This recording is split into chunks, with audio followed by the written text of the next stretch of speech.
All right, I think we'll go ahead and get started. We may have some more kind of filtering in over the next minute or two. Certainly want to start off by thanking everyone for joining us this afternoon. I am Jamie Wilkie with Lauterbach and Eamon. I'm also joined this afternoon by Adam Simon, who is a partner at Ansel Blink. I usually laugh because Adam's probably, I think, number 6 or 7 on my speed dial here for all things government, statutory, legal questions. So I know Adam and I have worked together, a long time. We'll just say that. On mutual. We started young. We started very young. Yes. I do want to point out this afternoon, we do have the Q&A function up. Certainly happy to entertain questions as we go.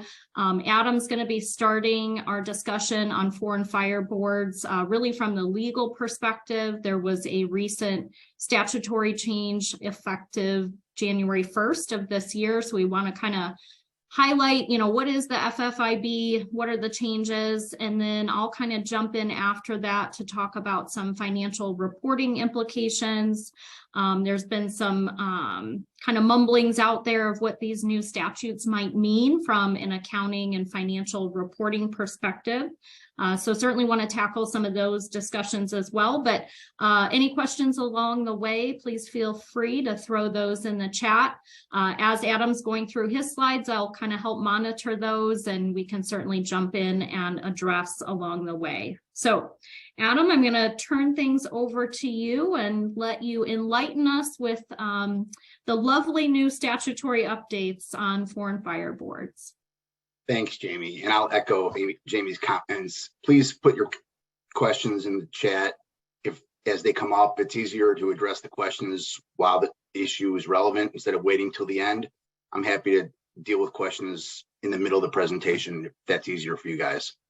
So without further ado, we'll talk about foreign fire insurance boards, hopefully.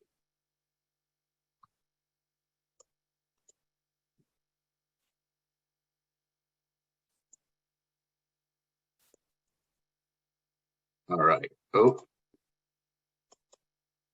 All right. What is foreign fire insurance? Because you need to know what foreign fire insurance is before you know what a foreign fire insurance board is.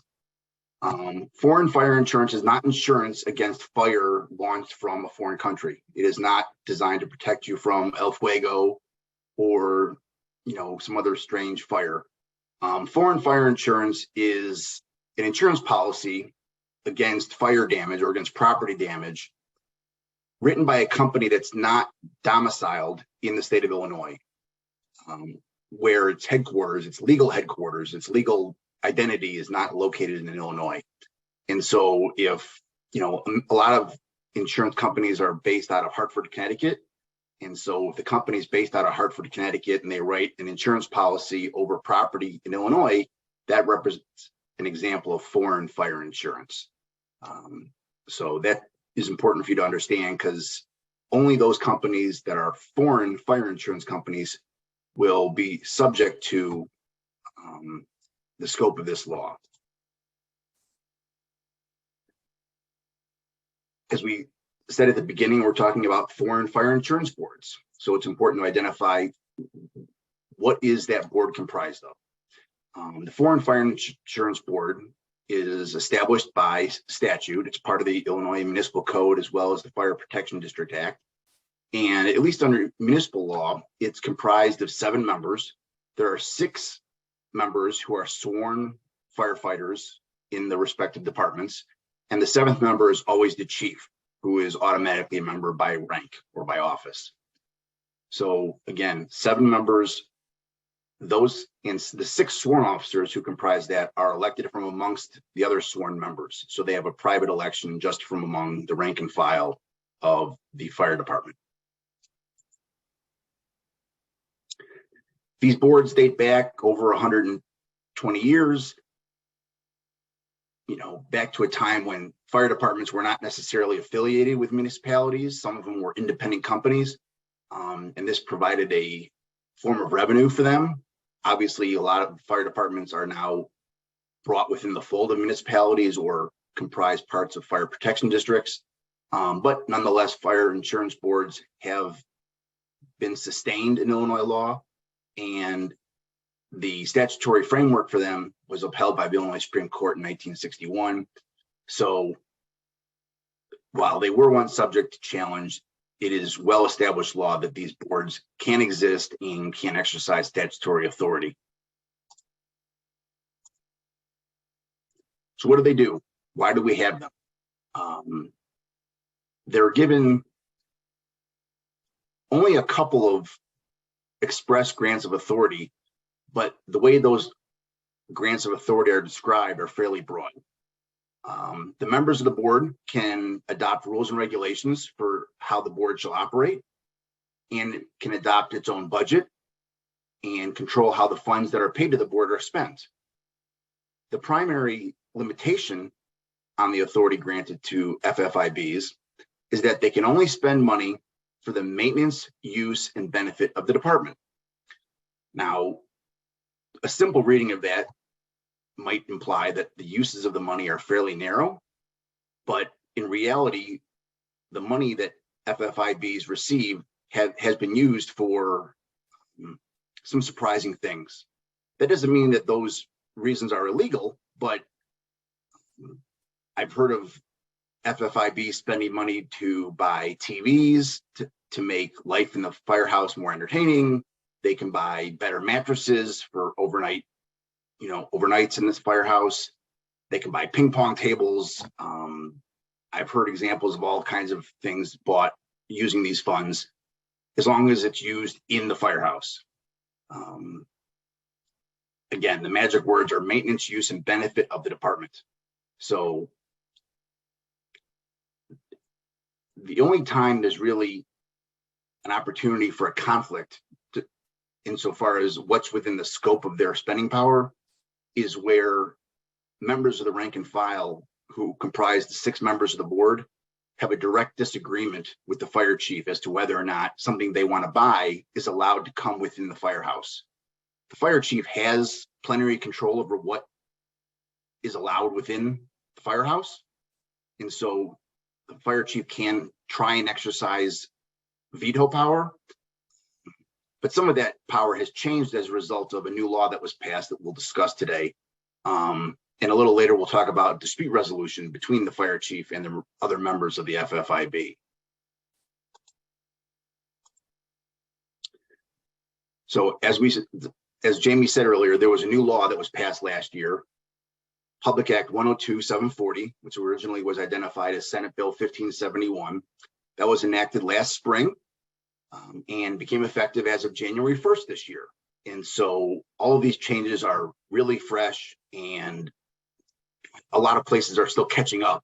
This wasn't a very well publicized law, so we're doing our best to educate our clients and help them understand what changes have occurred.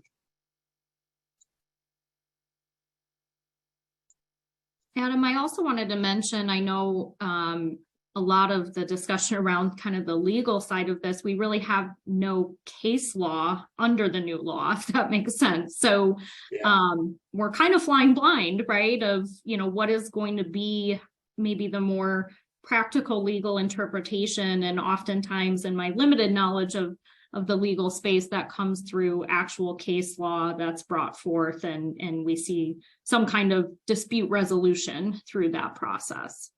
That's true. Normally, where there's questions about statutory interpretation, there's an opportunity for the courts to fill in the blanks and read between the lines. Right. I'm not sure if that's going to happen here, largely as a result of the dispute resolution process that the statute provides for. Right. But Jamie's right. There really is very, very limited case law interpreting the original FFIB statute, right, let alone these amendments.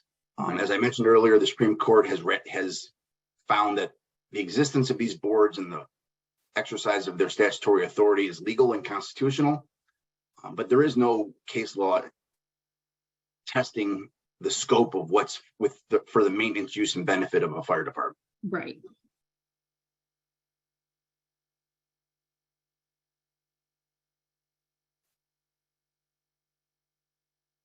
All right. I'm trying to change slides.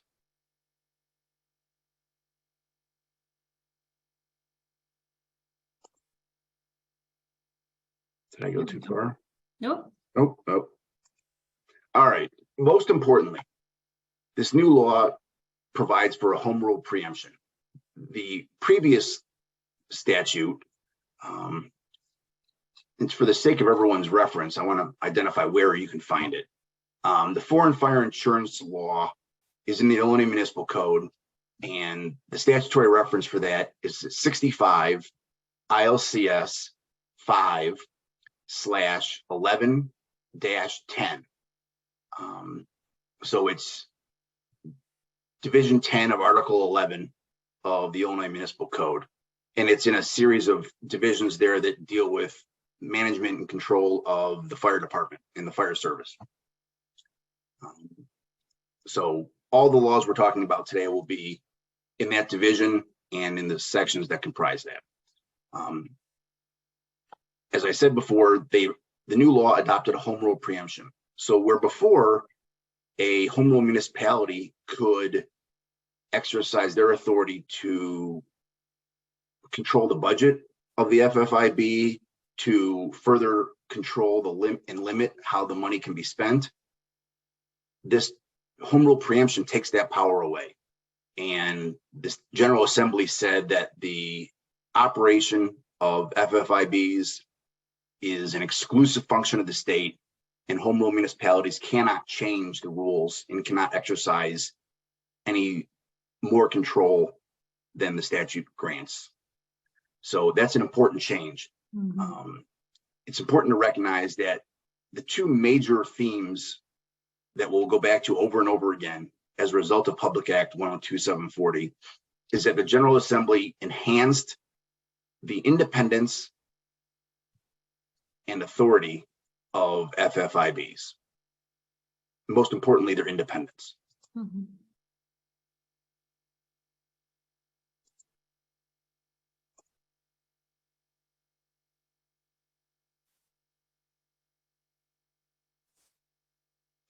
All right. So more changes. Before, the statute described a foreign fire insurance tax. As a result of the new Public Act, it is now characterized as a license fee. What does that mean? What's the difference between a tax and a license fee? That distinction is important. Under Illinois law, a tax is purely a revenue generating measure, and there doesn't have to be any public service provided in exchange for collecting a tax. There's no rational relationship required between the amount of the tax that's collected and the public services provided as a result of that tax. Again, purely a revenue generating measure.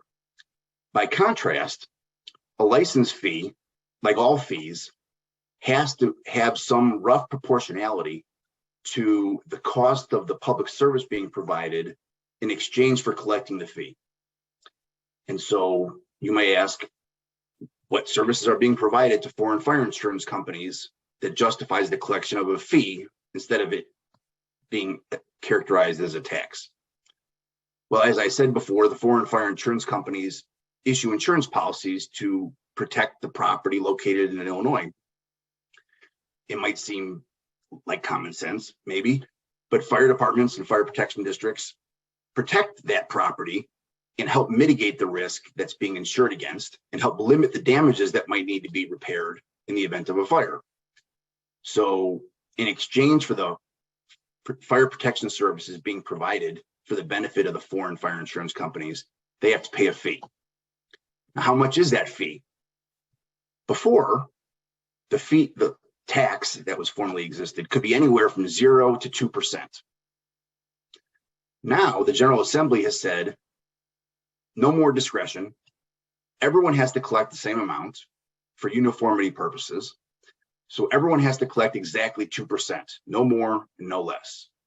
So if the premium on a foreign fire insurance policy is $100, then there's a $2 fee added on top of that. that's remitted to the Foreign Fire Insurance Board. So again, this is part of the independence that was given to the Foreign Fire Insurance Boards, because the discretion on how much that fee should be is taken away from the municipality, and a standard amount has been designated by the General Assembly. That cannot be changed, again, by any home rule powers.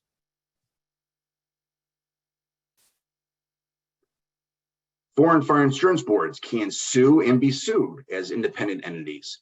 They can sue to enforce the statutory obligations that are assessed against foreign fire insurance companies. So they can sue a foreign fire insurance company in circuit court to demand that they pay this license fee. And they also have the power to demand an audit. So as part of the expansion of their independence and their ability to exercise independent authority, the statute has expanded their ability to sue other parties independently of whether the village board or city council or even the governing board of the fire protection district authorize it. So they have this power independently. The statute also expanded the scope of the types of insurance that must pay this license fee. Before, the statute excluded marine insurance. That was changed to capture that within the scope of this fee now.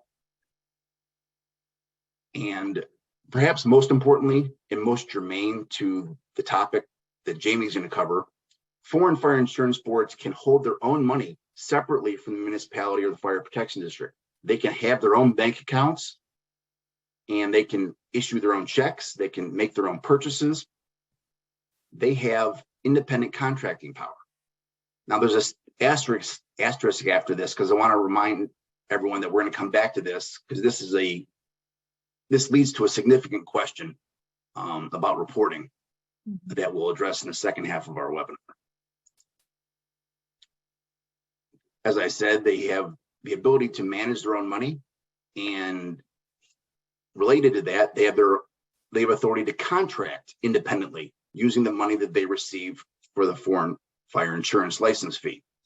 They can contract for accounting, legal, collection services, any professional services that they deem necessary to the execution of their duties.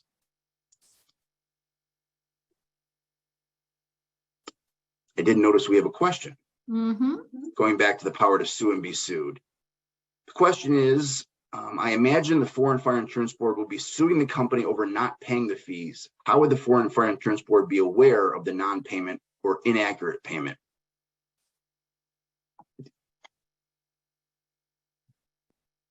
It's a good question. The Foreign Fire Insurance Boards had the authority to audit foreign fire insurance companies, and they don't need cause to conduct that audit. And so if they have a list of all the foreign fire insurance companies that are authorized to sell insurance in Illinois, which is available from the Department of Insurance, they can send inquiries to those companies to confirm whether or not they have any policyholders within the jurisdiction, and follow up, if necessary, to request an audit of their books to see whether they're collecting and remitting the fees as required by law.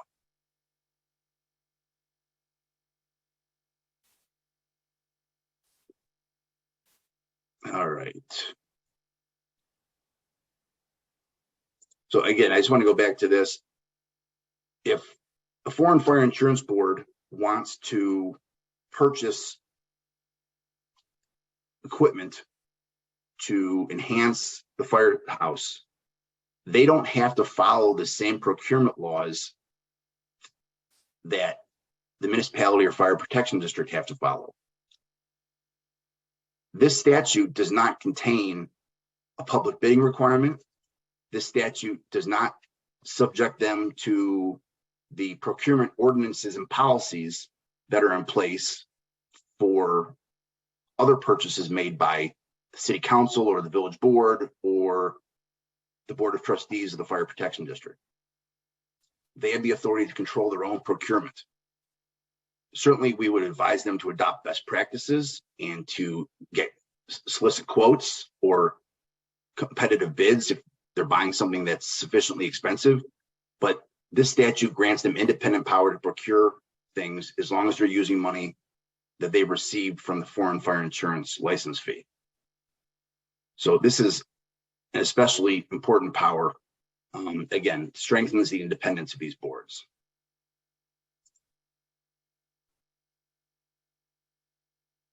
We have a new question. Do board members need to have fiduciary liability insurance? The treasurer of the board should be bonded or have E&O insurance that's equivalent to a surety bond, because they're maintaining public funds. So the treasurer of the board, which is elected from amongst the officers, is, should have some sort of insurance protection or bond protection that's paid for from the funds received by the board. And we also have a question about whether or not they need to complete economic interest statements. I don't know for sure. Based on the general policies expressed in the law that requires economic interest statements, where having the authority to spend public funds generally requires you to fill out that form, I would expect them to be within the scope of that, but I haven't looked at that statute recently to see if they're expressly identified. But they do exercise the same type of purchasing power that other elected officials and other taxing bodies have that are within the scope of the requirement to complete an EIS. So I can't give you a final answer, but they seem to be the same type of officials that are otherwise covered. So I would expect them to be covered by that requirement.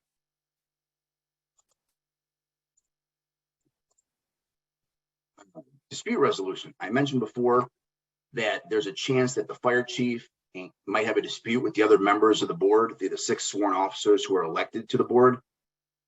The fire chief might try and veto a purchase and say, you can't put a waterbed in the firehouse. There's too much of a risk of it flooding and causing damage. Or you can't put expensive stereo equipment because it's too loud and it's going to disturb other members. If there's a dispute, the statute requires that dispute to be handled by binding arbitration. So where before, like Jamie said, oftentimes if there's a dispute over what's allowed to be spent, there's case law on it, and courts will evaluate whether the purchase is for the maintenance, use, and operation of the department. Because of binding arbitration applying here, we probably won't see case law interpreting the scope of what's allowed to be spent on, what we're allowed to spend the money on. We might get arbitration decisions, but those are harder to find, and really the results of those spread through word of mouth more than through traditional court reporter services. So again, this is one reason why it might be hard for us to learn the strict parameters of what is considered the maintenance, use, and benefit of the department.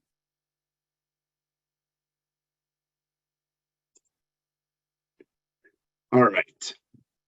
Obviously, these boards have the authority to collect license fees. Otherwise, what would be the point?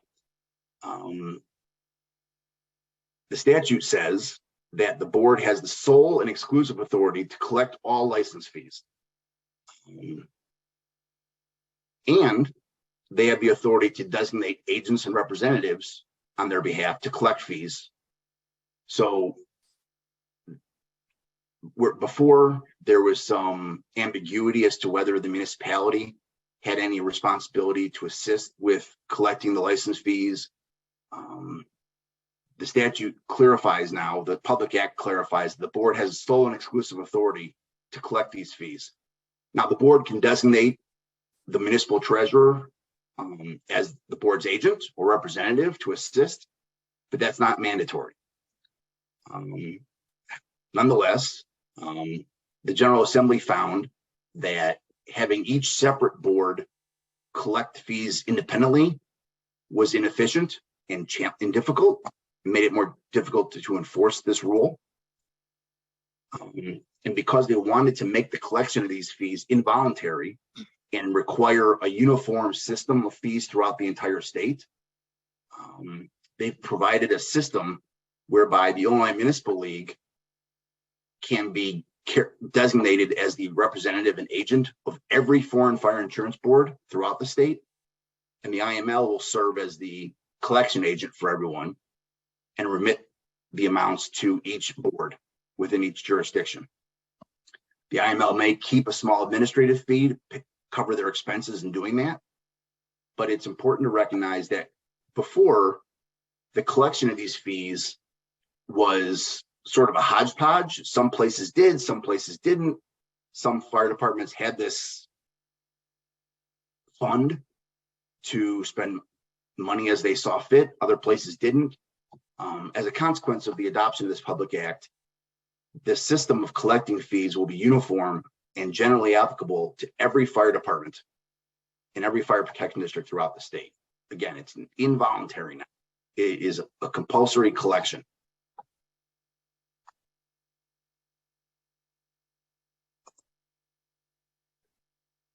Let's go back to the issue we raised before about the authority of these boards to hold their own money. The custody and control of the money and the authority to spend the money and engage in procurement activities certainly requires the application of best practices and adherence to generally accepted accounting principles that are applicable to governmental entities. So that raises the question as to how their money is audited and whether it's audited. Well, the Public Act changed the law, but nonetheless, there's an internal conflict in the statute. In one place, the statute says that the money collected by the board shall be audited using funds paid to the board, which would imply that the Foreign Fire Insurance Board has to use its own money to audit its funds. However, elsewhere in the law, it says the Foreign Fire Insurance Board shall be part of the municipal audit. Right. So on one hand, it says the Foreign Fire Insurance Board has to spend its own money to audit its expenditures and audit its finances. On the other hand, it says it should be part of the municipal audit of the entire entity. So there is some tension there. And because of that tension, there's some uncertainty. And Jamie is going to tell you about all the hair pulling that's going on amongst accounting professionals regarding how to implement that reporting requirement. So I'll monitor for any more questions while Jamie's talking. Thank you, Adam. All right. So yes, I think, Adam, you had a perfect setup. A little history here. I think when I got word of this statutory change, it was probably late fall. As Adam indicated, I feel like it kind of was snuck through the legislature a bit. I think everybody was not quite in tune with maybe what this was. And I think on the surface, you know, reading it the first time, maybe the second time, you're like, oh, okay, the FFIB has a little more power. They've got some independence. But I think when you start applying some of the logistical things to the statute is where, you know, there's been quite a bit of back and forth. So, you know, a little bit of history here. I sit on the IGFOA TARC committee. The TARC committee is typically that committee, any of you who get IGFOA updates, that issues kind of what we call white papers, where we try to bring all the powers that be together in the same room and kind of agree to interpretations from an accounting and financial reporting standpoint. So what we realized very early in our animated discussions, we'll say, is that, you know, given that the municipal and fire district, you know, primary governments had a reduction in really their authority under the statute, you know, we were starting to hear some thoughts of, oh, the FFIBs are just completely separate. They're not even part of us anymore. They're not part of our audits. I think there was a lot of confusion. Adam alluded to, there's really two different discussions related to audit, even within the same statute or public act. And what we have realized is there is likely a difference between interpretation of, is the FFIB a separate legal entity from Adam's perspective versus the auditor's perspective. And so, oftentimes, we have to analyze statutory changes in the accounting and finance world, but under the scope of GASB and required reporting. So that's where a little bit of the, I will call it back and forth amongst audit firms, amongst finance directors who are on our committee. There's been 3 hour-long meetings, so we're 3+ hours and kind of dissecting and trying to interpret what this means really from a practical standpoint.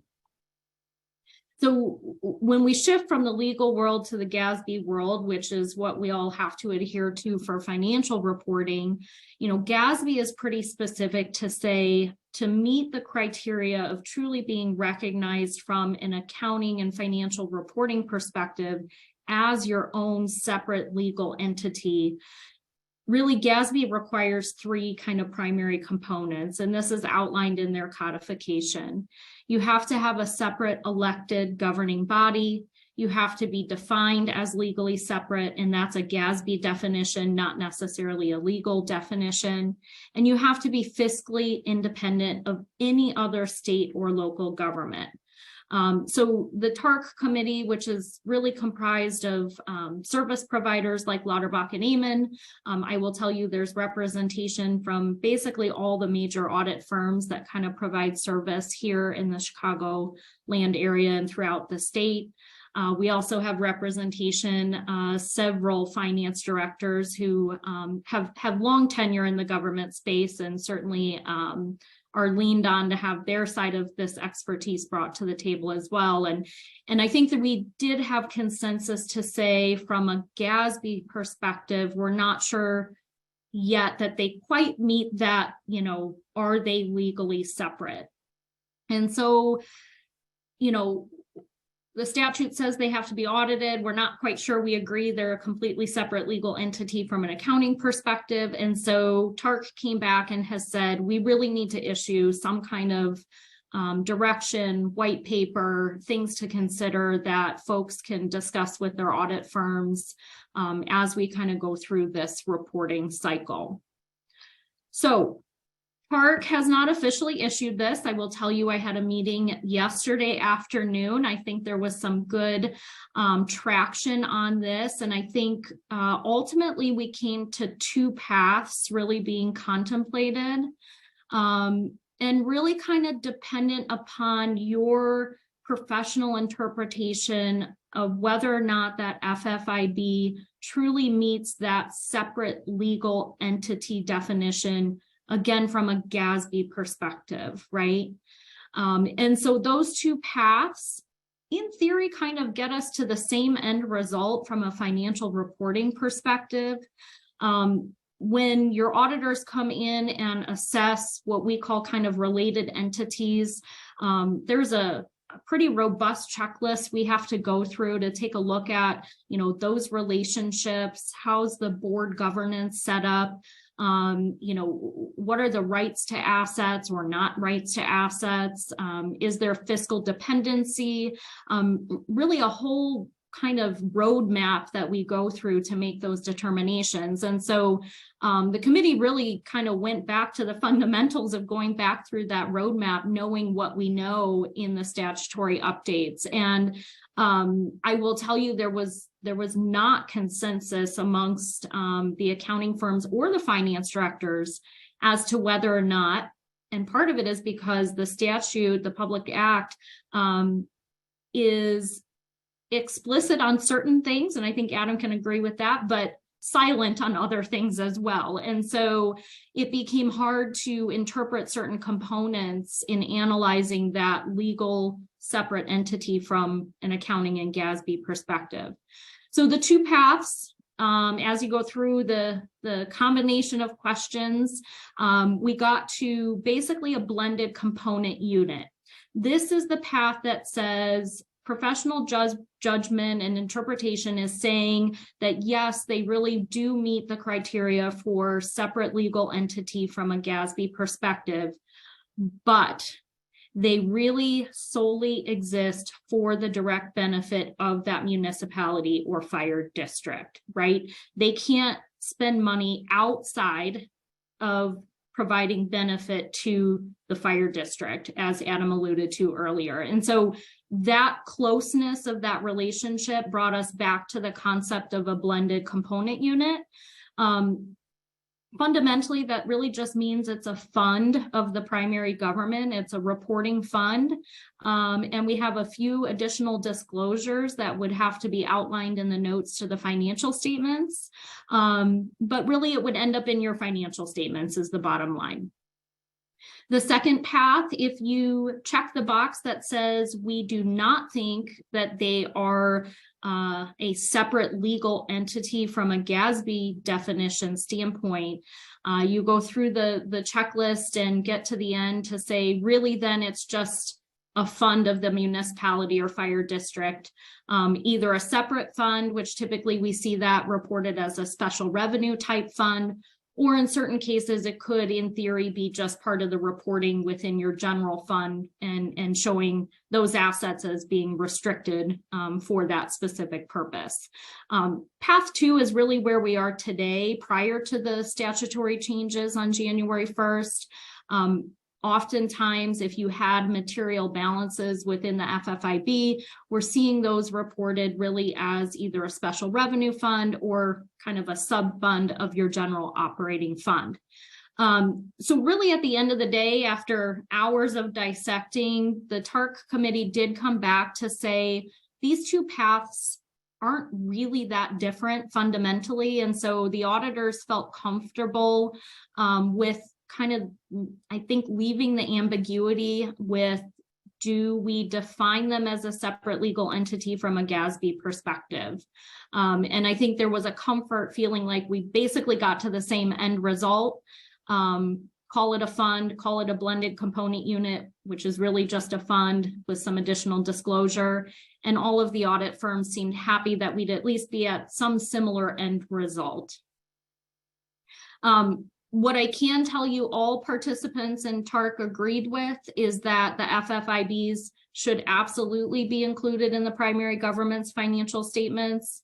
I do not think there was a participant that thought they should be off on their own. And there were some, just from a logistics standpoint of, who's going to want to audit these things if they were out on their own. And, they're not really required, as Adam indicated, to have the same types of internal controls and policies. I think both Adam and I hope that you do have some of those best practices, but, the statute basically outlined that you didn't have to follow the same procurement and internal control type policies that the primary government has. So, I think there were some practical concerns to consider.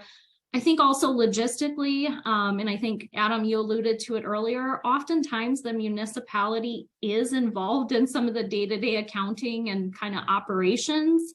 I don't know many FFIBs that are equipped to have, software to be able to report information or cut checks or, do a bank reconciliation even at the end of the month. So I think from a practical standpoint, we do see, either the municipality or the fire district, kind of having a role in the day-to-day operations of the board. And I don't really see that changing. I don't know, Adam, if you agree with me. I don't really see that internal kind of operational piece really shifting significantly, because I don't think those boards are even equipped to do some of those functions realistically. I agree. A lot of our clients have internal service funds where they sort of capture all the shared costs that the finance department delivers to each of the different component units. And some of them charge the component units a share of the common expenses. Yeah. Because of the language in the new statute, municipalities have I guess, additional power to charge the FFIBs for their proportionate share of the common expenses that the finance department handles. Yeah. It looks like we do have a question, and that does really kind of bring us to our last slide. You know, I know we audit many of you on the webinar today, but I know there are clients also on the webinar that we're not your auditors. We kind of work with you in a different role. So I do think once IGFOA releases the white paper, it's very close. You know, I would encourage you to have those discussions with your FFIBs. You know, make sure there isn't any ambiguity there. You know, discuss with your attorneys if needed, discuss with your audit firms if needed. The goal was to try to put kind of pen to paper, as they say, and have some parameters at least. Sometimes from a practical standpoint, we'll see these statutory changes and then I get audits from different firms, or we follow a different firm, and there's a wide range of interpretations. And so we wanted to make sure that that wasn't going to be the case with the change effective January 1st. But we do have a question. Feel free to throw any others out there. We will be here wrapping up in just a few minutes. Question is, does this mean board can tell chief no to any particular purchase such as uniforms? I'm going to interpret that question so that board refers to the municipal board. That's how I interpret it. I don't know if there's clarification. Andrew, it looks like this is your question. That's how I read it, as being the municipal or fire district board versus the FFIB board. And so long as the FFIB is spending the revenue from the license fee, I don't believe the municipal board can say no, unless the expense of the money is so out of bounds that it can't rationally be characterized as for the maintenance, use, and benefit of the department. Yeah, I would agree with that. I do want to go back to another question we had earlier, because I did some quick research while Jamie was talking. It goes back to the question about the economic interest statements. Oh, yes. From the statute that requires those statements, people who are covered by that statute include people who are employed by a unit of local government and are compensated for services as employees, and who have direct supervisory authority over and direct responsibility for the execution of contracts entered into by the government in an amount of $1,000 or greater. And so, assuming that the budget of the FFIB exceeds $1,000, right, the members of the board do have supervisory authority over that contracting power, so they should be covered within the scope of the law. Thank you. Andrew just clarified he actually was referring to the FFIB board. So does this mean the FFIB board can tell the chief no to any particular purchase such as uniforms? So the fire chief is the head of a department, right? And so the fire chief is going to administer the budget for the fire department that's granted by the village board or the city council. Right. And if new uniforms are within the scope of that budget, and the governing board of the community has said it's time to get new uniforms, then the chief can go out and buy new uniforms. Right. The Foreign Fire Insurance Board's budget is supplementary, and in addition to the budget for the operation of the fire department that's granted by the governing body of the municipality.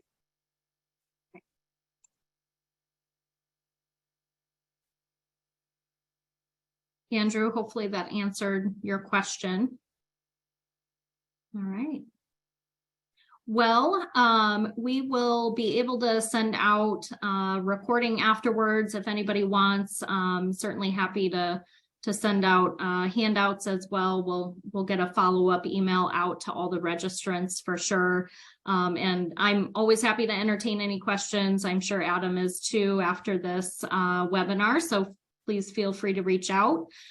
We certainly appreciate you guys joining us for a little lunch and learn today. Hopefully it was helpful, useful.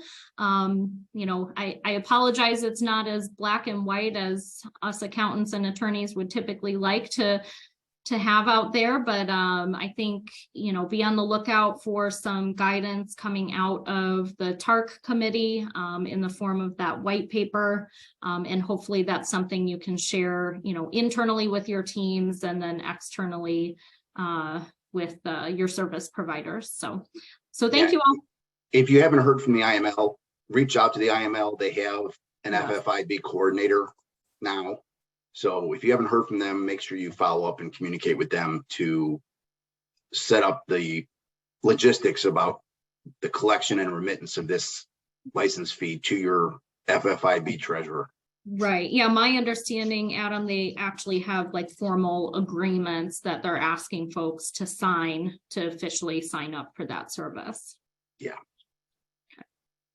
Great. Well, thank you all. I think questions are cleared, so we'll let you have the rest of your afternoon back and appreciate you joining us.